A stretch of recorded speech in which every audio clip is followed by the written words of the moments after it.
Hey, thanks for joining us today on We Move Forward Together. I am so excited about what you're about to watch and listen to. What if you could take a faith community that takes the best of the Catholic worker movement, the Dominican sisters, the Jesuits, and you put it into one all-encompassing journey? That's what we're going to do today. We're going to talk to Sean and Karen, the founders of the Benincasa Community group based in Connecticut, and they have a fantastic story, and we really cover it all. I think you're going to enjoy it, and hey, let's go check it out. Hey, I'm so excited about our episode today, and it was such an interesting connection for me with this new religious order idea, and we'll get deep into it. So let me just jump right to it. Sean and Karen, welcome to the We Move Forward Together podcast. Thank you for having us. So my limited knowledge, it's Benincasa Community, and we're going to pull up your website and that sort of thing. And tell me about how, I think it's going on over 10 years now, how three lay Catholics got together and the idea of it. Tell me about the tie-in to the Dominican. So we celebrated our 10th year this summer. And so we are just a little bit past that 10-year mark, which is amazing. So 10 years ago, we're looking at or interacting with folks who are in their late 20s, who have done a lot of the formation programs. So I'm hearkening back to that time. There are so many of us who went to Catholic schools, had particularly, I'd say, a Jesuit formation, certainly could have encountered the Dominicans or a number of different orders. And then after college, there are these really great programs where you can do a volunteer year of service.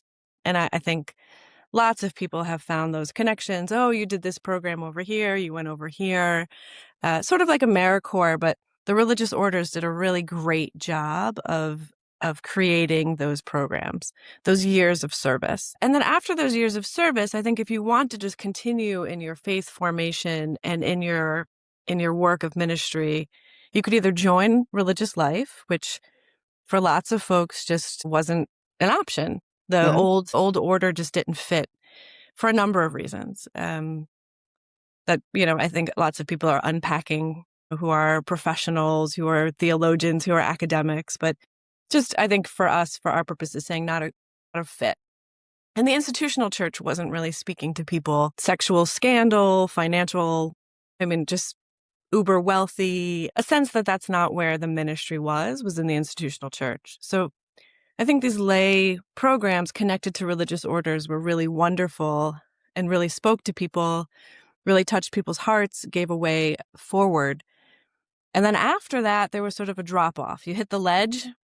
And it was like, if you're an adult who wants to practice their faith in a committed way, take seriously that call to the gospel, there was really limited sort of models or entry points. I think the Catholic worker, which is certainly a movement we're a part of, does a great job of providing a lifelong way to live out your faith. But I think people particularly called to religious life and not finding a fit, there was this sort of drop off in program. And so I think certainly myself, Sean, and he can speak more to this, our friend Jimmy, but many other folks in and out of religious life were thinking about what it might look like if we had a committed community of prayer,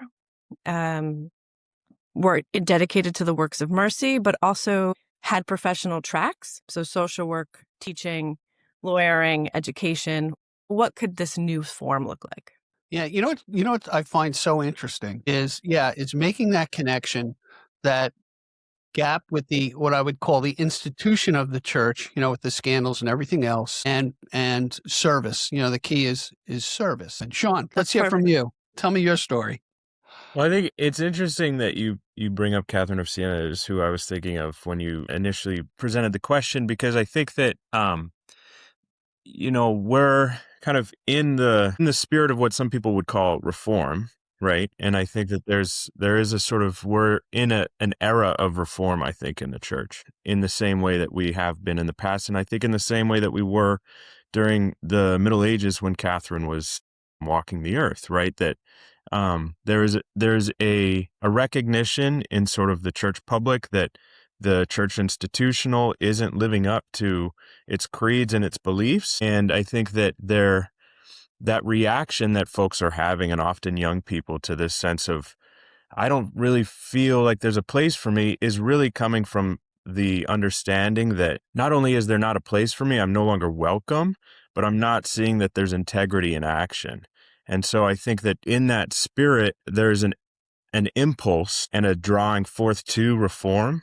I think embedded and woven into reform is also always the creation of new, right? And so, we have kind of the emergence of the Catholic worker, which was really a new way of being in the world that was connected very deeply to old understandings of what it meant to be Catholic.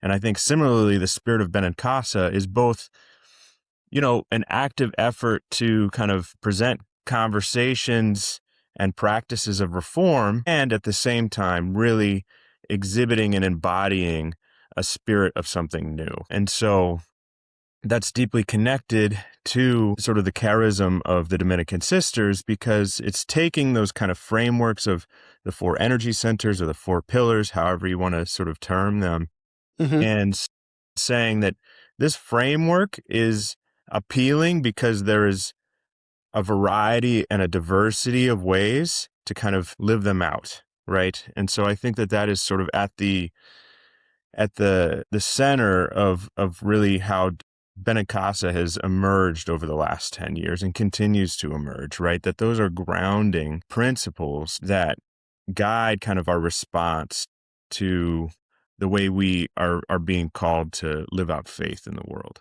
Tell me more about Benecasa. I'm very interested about your structure and what you do.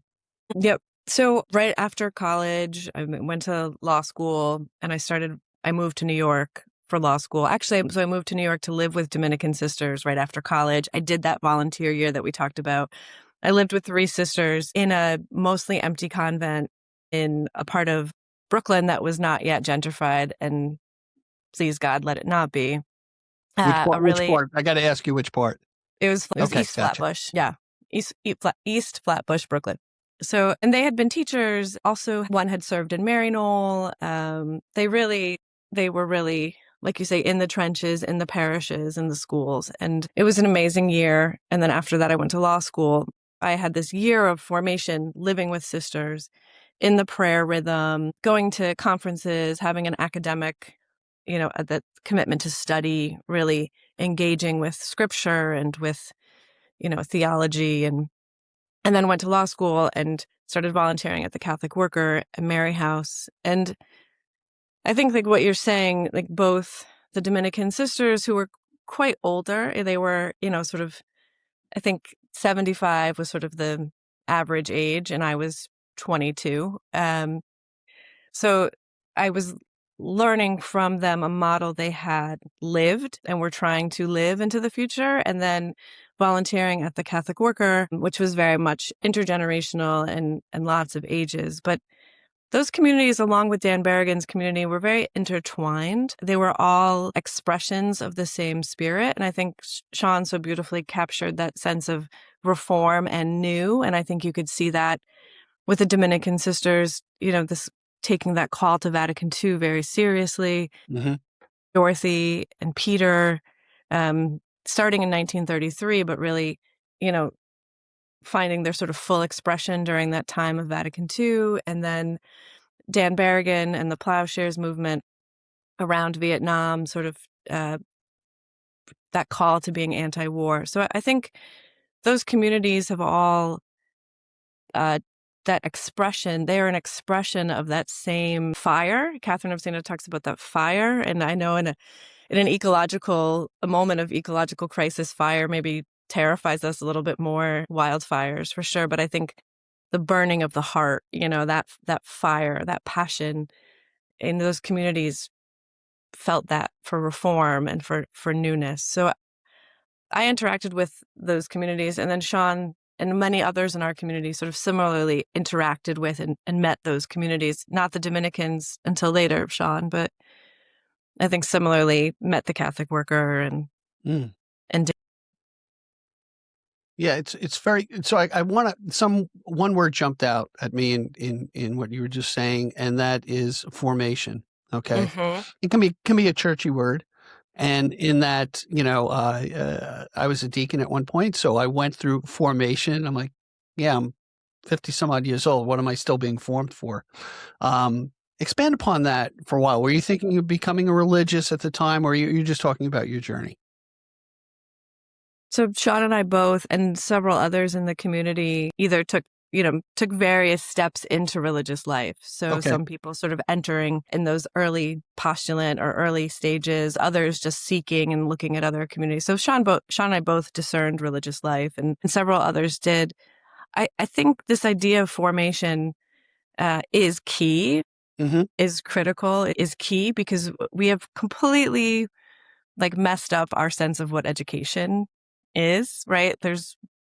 We are, what are we learning for, right? Like, what is an education for? What are we learning for? And I think certainly education and formation is not, our cat has joined us, not not just for children, right? We are always in the process of becoming, and we are being formed for something. And that something is to be a vessel for the Spirit, and to let the Spirit form us so that we can pour out into the world that message, the gospel message, that radical message of love. I think, this is not a journey to do alone. We need elders and we need ancestors. That's, transmitting of that truth from generation to generation. That's a part of formation. But also, we need to expand our practices, right? Every generation needs to have its own practice. We can't just do the practice or just the education or just the information from the elders and ancestors, right? So formation needs peers. So we need ancestors and elders, and we also need peers, right? And we need a program, right? Like, even the most disciplined of us, even the most self-driven of us, you know, can't just wander out on our own. And I do think I love decentralized and anarchist principles, but that doesn't mean that you're alone, Right. right? That means that you're in community locally. And so I think that sort of sense of formation is constant. It's not just for children. It's ancestral, it's peer, and it has to have some sort of program, or we're just going to willy-nilly do what we want on a different day. We need something to call us back to rhythm. And so I think that's really what formation is. Religious life has that shell. It has that system in place. I don't think that they've always done it well, and I don't know that it's always been spirit-led, but there's a program. And I think we are very interested in, okay, if the church crumbles, if religious life as we know it in this moment fades away, what is the formation that we're going to give one another? Or what is that practice of being formed that we're going to hand down? And I think this is key about the Dominicans. Mm-hmm.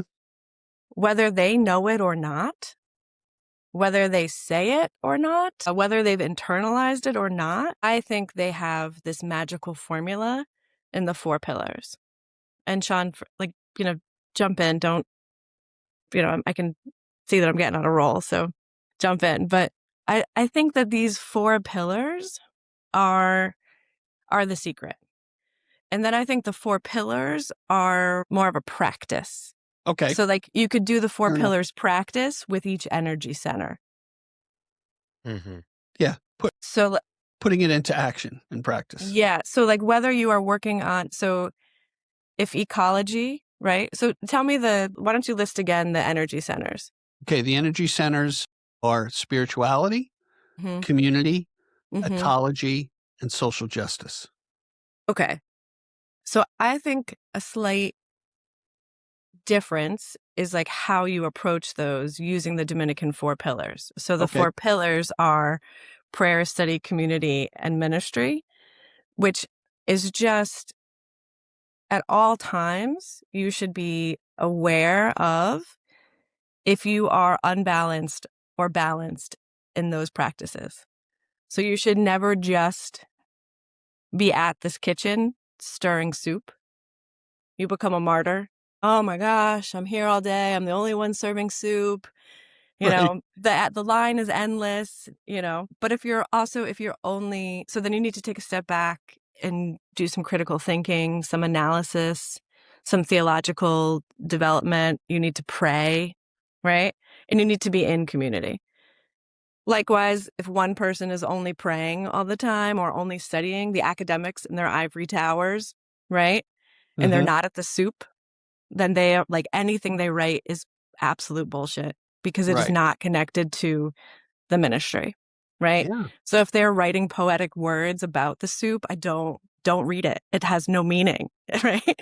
Um, and I think community, like community has to be a commitment. We might be like, community is friends, right? Like Mm. we all need friends. We all want friends. We all want peers. But like community is more like family, it is hard to be in community, committed community. Right. Like Sure. me and this person and this person and this person are going to journey together. And their opinion matters and their capacity matters and their interests matter. So I think whether you're talking about ecology or you're talking about community or these energy centers, I like that. I like the energy center development. But I think if you're not balanced in doing those 4 activities every day, you're Okay. going to be a nightmare. You're going to be a monster person. Like Right. You're you're gonna be going to have, one yeah, trick obsessed pony about whatever. yes, yeah, Exactly.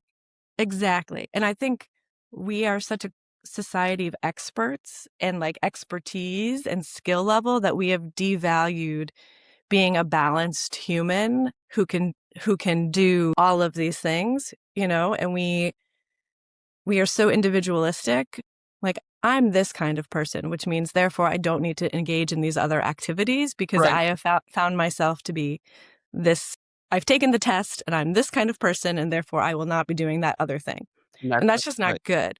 So I like the energy centers. I think that's beautiful, but I'm going to be an old school Dominican and stick with the pillars because I think that practice leads to a really well balanced life. So bring me back to that time where you recognized the cliff, the gap, whatever you want to call it. And how did the germ idea of Benecasa really come and kind of bring me through the stages to where you are in Connecticut right now and how that progressed for you? I mean, that's a story for sure. And I think, I Right. mean, the best way to sort of tell that story, I think, is to sort of say, again, to go back to something that we were talking about previously, which is like how do we integrate what we've learned and accumulated in our faith lives and in our formation and integrate them into the world around us, right? And so, this part of the story is really Karen's story, but to sort of start off, Karen had this desire, this sort of calling placed on her heart to really, from all of those years of experience with the Dominican sisters and the Catholic worker, to start something new. And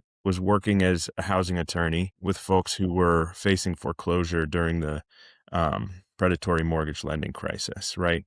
And so there was efforts for years and years and years to try to keep people in their homes. Simultaneously, it sort of coalesced with the time when the Archdiocese of New York was consolidating and closing a lot of parishes. And so suddenly you have all of these empty buildings. You have people in need of housing. Homelessness continues to be on the rise all across the country, but especially here in the Northeast, Mm-hmm. or I would say particularly in the Northeast. That's where we are. And so here's an opportunity, right, for the church and the church leadership to kind of put those espoused beliefs into practice, right? We have all of these empty. Every parish had a convent, a rectory, a school, and a sanctuary, right? And so there's all of this empty space. At the time, there was about 60,000 people who were unhoused in New York City. And so Karen spent years sort of going around with other friends and with Dominican sisters and others to sort of say, like, here's an empty building. We can convert it into housing for folks. And there's this whole demographic of young people who are really desiring something new Mm-hmm. and to kind of live out their faith.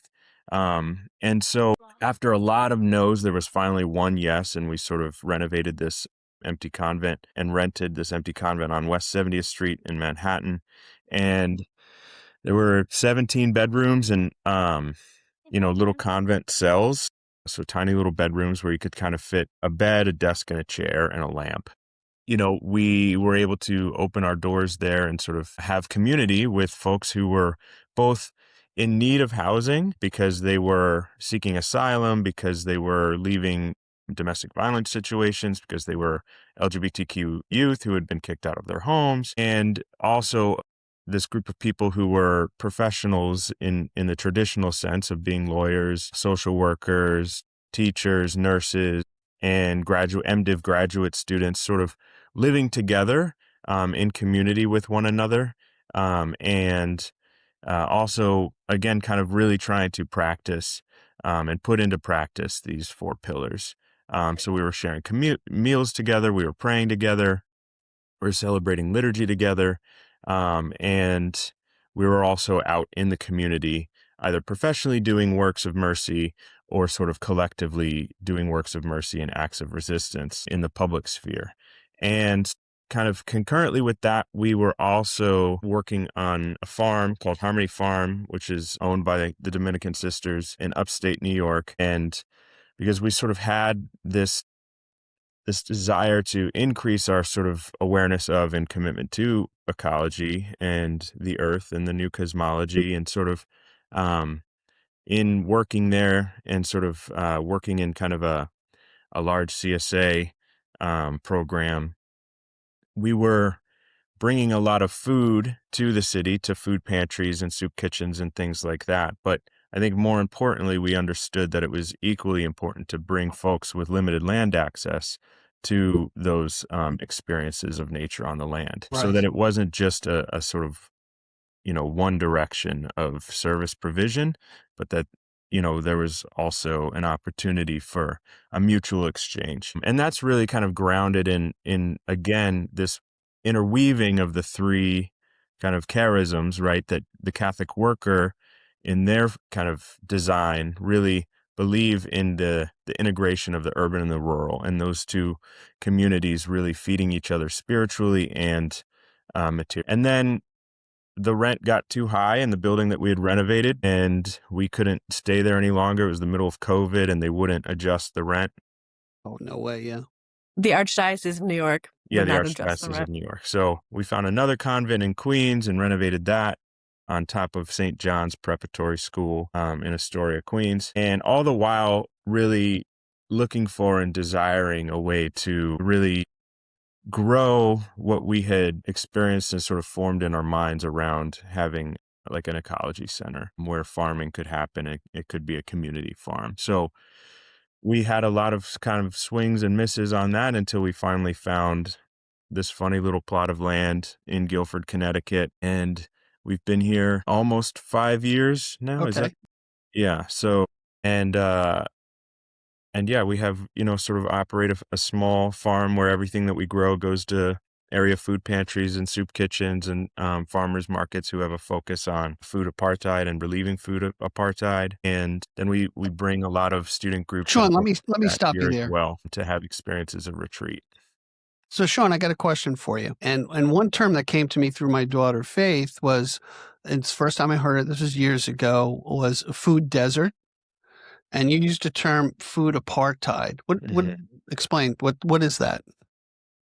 I guess, well, I would use the term food apartheid because I think that it conveys the actual act of sort of aggressively and violently removing food and healthy food access from particular neighborhoods, particularly brown and black neighborhoods, poor neighborhoods. So it's not just a food desert sort of conveys that this is a natural occurrence. Food apartheid communicates that this is a violent act from state actors, from capitalism, to sort of ensure that folks who are poor remain poor and unhealthy. And then, of course, also all of the ways that systemic oppression happens through the healthcare industry. So that's really, it's just to sort of communicate that is an intentional act, not a natural occurrence. Gotcha. So it drives me nuts that the current administration who's like talking about healthy foods and like removing red dye number whatever, is like not connecting that with like the economics of how much it costs to go to Whole Foods and how you have to Whole Foods grocery store is only located in certain neighborhoods. It's like, I mean, God bless the bodegas because they feed people, but like, I just, Yeah, the what they feed people. disconnect between how much it costs to have food and like blaming people for not being healthy and then creating systems where grocery stores aren't, it's just like, I mean, no, I don't think it's a Democrat and Republican thing. I think they've both drastically failed the poor, but it's a little bit maddening these days to hear. Yeah. So kudos to you guys for, following the spirit in your heart to do what you're doing. So would you call yourself a religious community? Are there vows? I think that's a conversation that's ongoing. Okay. But we have a core. So right here on the farm right now, I really wish a religious order had given us another opportunity, or another diocese had given us another opportunity to have a larger place. What was so great about the 17 bedrooms is that you could have a lot of folks there. We really had to go out on our own and get our own mortgage and buy our own private place. So we don't have the setup here that we dream of. As houses around us go up for sale, we're always like praying and scheming to buy them so that we can have that sort of So you can facility. expand. Yeah, we need more of a facility to do, to have more families be a part of this here. But the community is sort of a little more spread out then. So we have folks who are in New York still, folks who are in Connecticut, folks who are in Boston, but Minnesota and California and Puerto Rico and, Really? sort of all over the place, who are connected to Benincasa and stay connected by coming to visit here, but also online and really in relationship with each other. And so the conversation is ongoing about, well, I'm committed to you and to one another for life. Like, we are committed to one another, but does that need a vow or not need a vow? And what would that vow be? I think that is like an ongoing conversation with the community about, and I think like the Catholic worker, there are no vows. Um, but I think we're still coming to understand. And I watched Dan's community. Sean and I met through Dan Berrigan's community. And like a certain generation can journey together.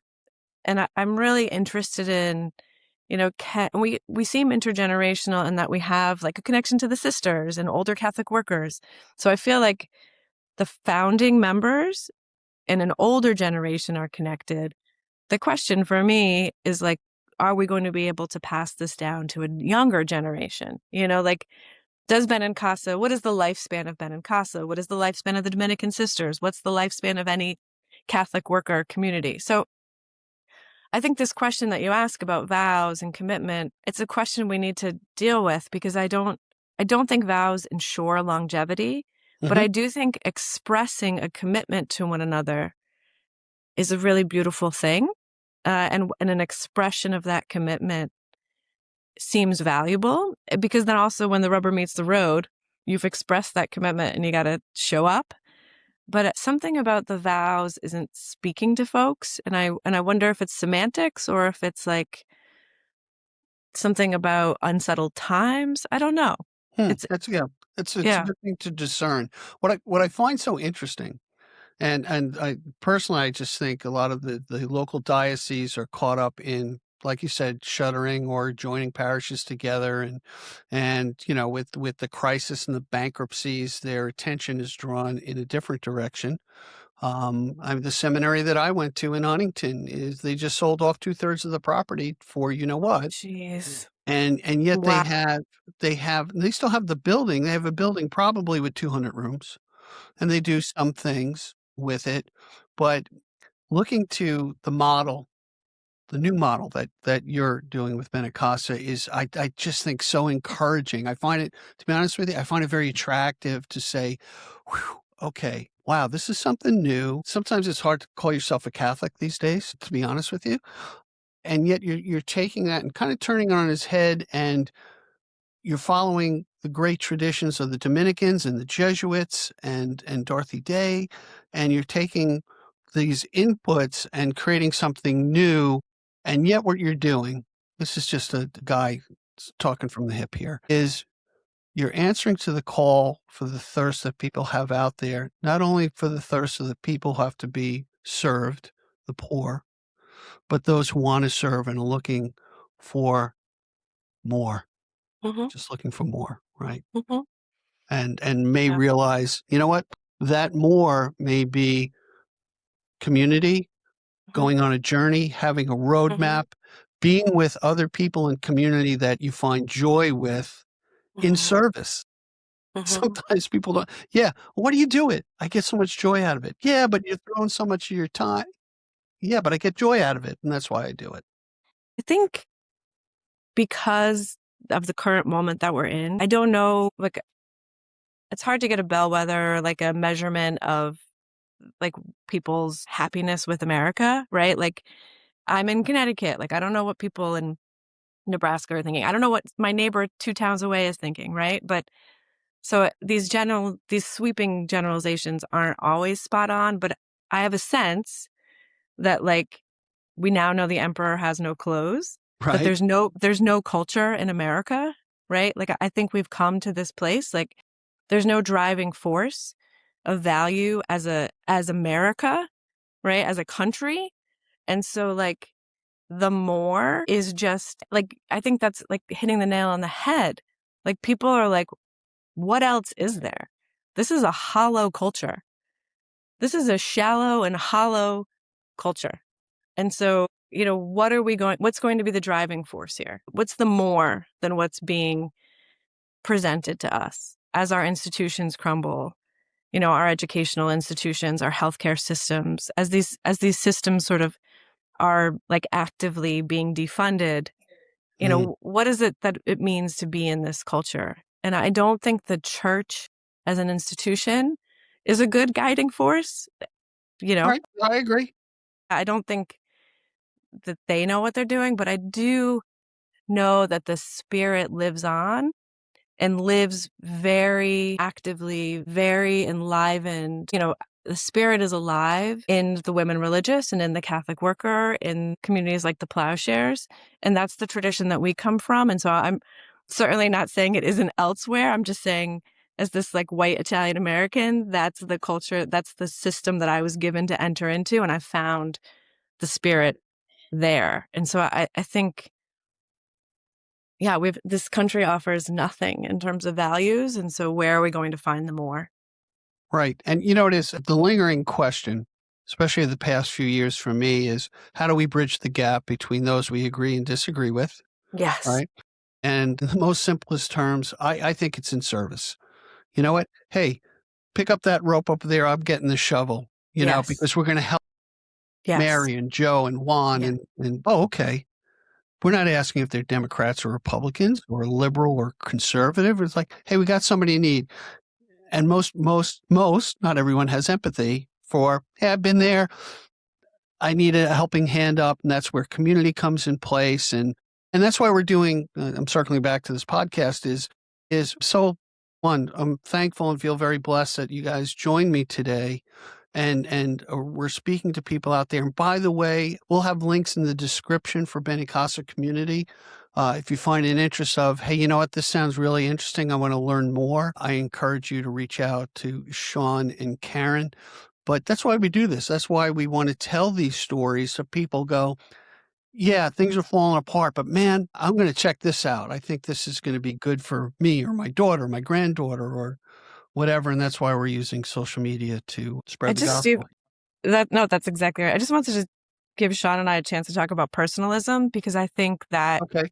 you were just like skating on top of that concept. And I don't know, something Sean and I talk about a lot, because it's Peter Morin, who's the co-founder of the Catholic Worker, that is like a driving force and a tenet. But the idea that, like, Christ, the God, our God alive, is in another person and in every person. And Right. Thomas Berry would certainly have like grasped onto this concept. But yeah, I think Sean and I just want to like hit the point that, like, these are not in institutions. So, like, it doesn't, like you're just saying about Democrat and Republican. I'm terrified of Trump, but like that doesn't mean that I'm not wholly disappointed and terrified in like the Democratic regime either. Like it's not about institutions, it's about people, and it's about personalism. And so I don't know, Sean, if you just like, you speak so beautifully about that, but like that is like the word of the day. That is like, I feel like personalism is going to save us all. And so, and Sean, maybe you can talk about more because. Yeah, that'd be great. Sean? Yeah. I mean, as I'm hearing you talk, Steve, the thing that I also want to mention, because I think that it is essential, is that as we're talking about bridging the divide, what we can't do is meet in the middle. It's not Okay. possible. Moderation leads to our sort of complacency, right? We've been moderate for way too long, and it's essential for us to actually be radical.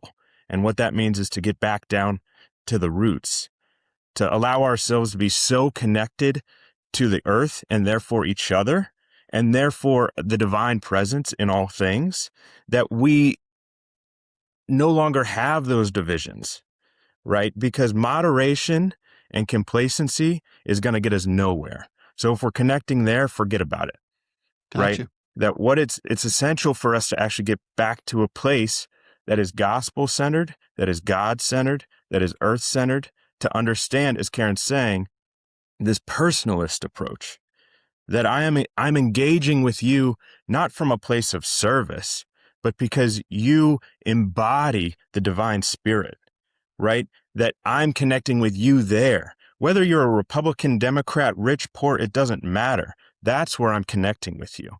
That's what personalism is about, and that is the only way forward, because that place is grounded in love, and it's difficult love, right? Yeah. It's the kind of love that is actually like wrestling with all of these systems that have placed these barriers on us and these boundaries that we put up, these walls.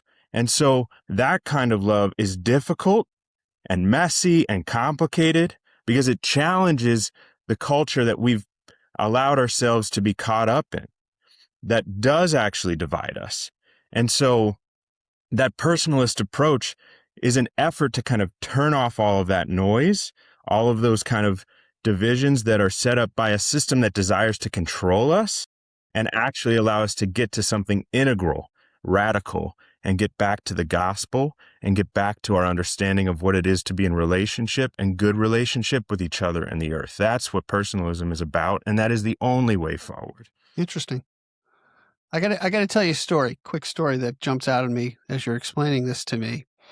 I was doing a survey, and it was a Sikh temple or something like that, and I'm watching the head guy, and everyone who came into this gentleman would take their hand and touch the tip of their foot, their shoe. Mm. And I'm saying to myself, wow, what's that all about? So after everyone walked out, I said, sir, I have to ask, what is that? He says, they're respecting the light of God within me and vice versa. And I'm getting the chills just saying it. And that's a radical, to me, it was like a radical statement.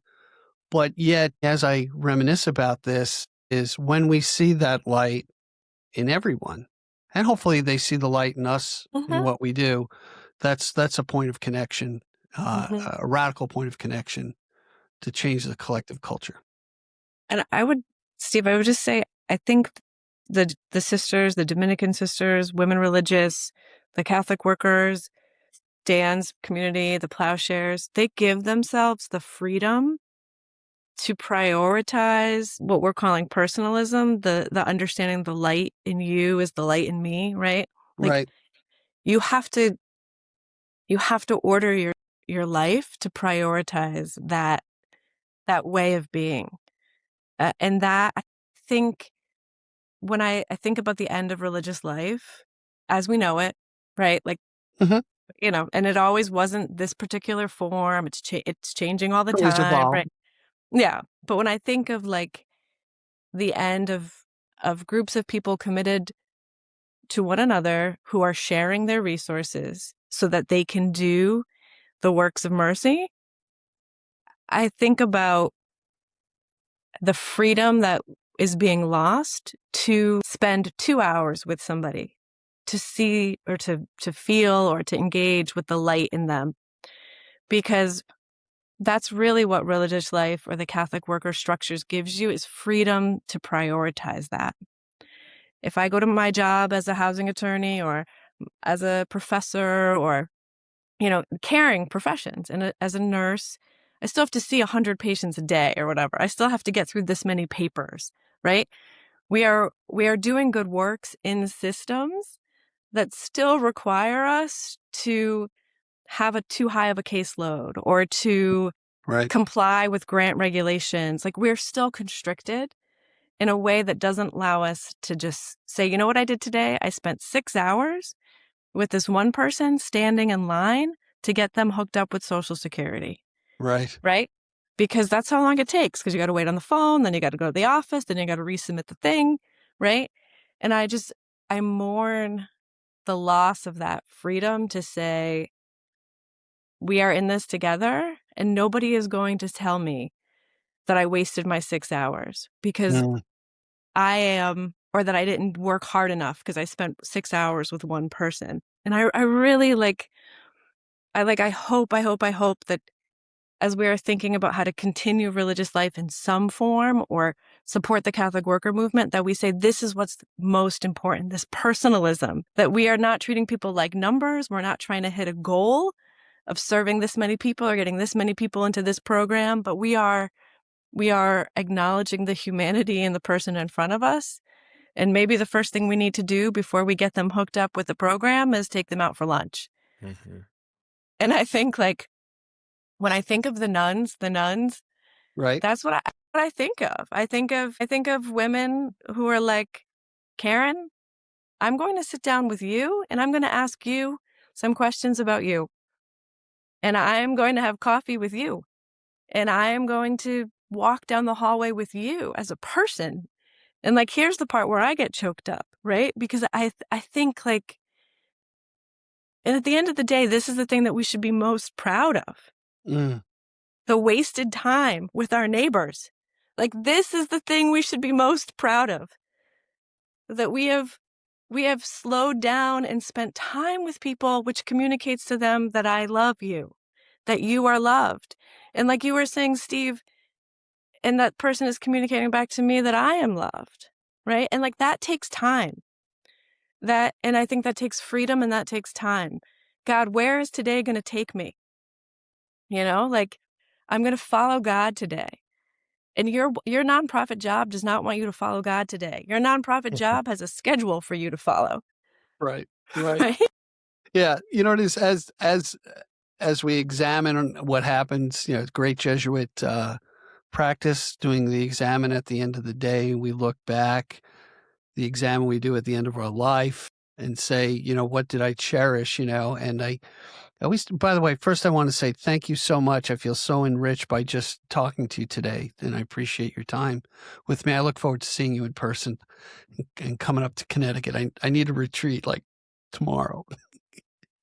Anyway, thank you so much. There's so much we could talk for days, and I really appreciate things. And I learned what I'm thinking about is that being present to somebody, or truly present to somebody, relating something in a story, or just listening and asking questions. It's very rare sometimes in one's day at work. So I value that. And I learned a good lesson. A friend of mine named Bob was volunteering at some charity event, and the coach of the Mets and the Yankees, I'm forgetting his name right now. And he thanked Bob for his time. And Bob just, no, it's nothing. And he stopped him. He said, no, Bob. He goes, you know what? We can account for what we have in the bank, what we own. We can never account for the time we have left. Yes. And I'm going to say this to the both of you. The time that you've given me today was very precious. I thank you for that and for what you do. Thank you. Thank you. We thank you. Like, we started Oh, out, sweet. like, it's Sunday morning for you too. So, like, we're conscious of that. Thank you.